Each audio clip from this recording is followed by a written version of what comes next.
मैले त तँ एक्लै हुन्छेस्, आफ्नो घर र लोग्ने जस्तो अरू हुँदैन भन्न खोजेको मात्रै हो। अनि त्यही लोग्ने र घरले मेरो चरित्रमाथि औँला उठाएर निकालेको चाहिँ बिर्सिस्?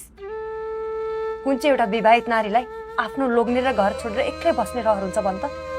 जहाँ मेरो चरित्र माथि औँला उठाइन्छ त्यहाँ म कहिल्यै पनि फर्केर जाने छैन। दर्शकबिन सीताको यो बोलीले सम्पूर्ण नारीलाई सम्मान दिएको छ। उता हरि भने सीताकी नन्दलाई विवाहको प्रस्ताव राख्छ।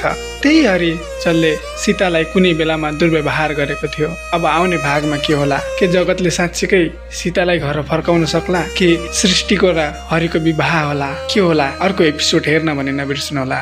उता रमेश र अनुको विवाहले सम्पूर्ण दर्शक खुसी भएको छ।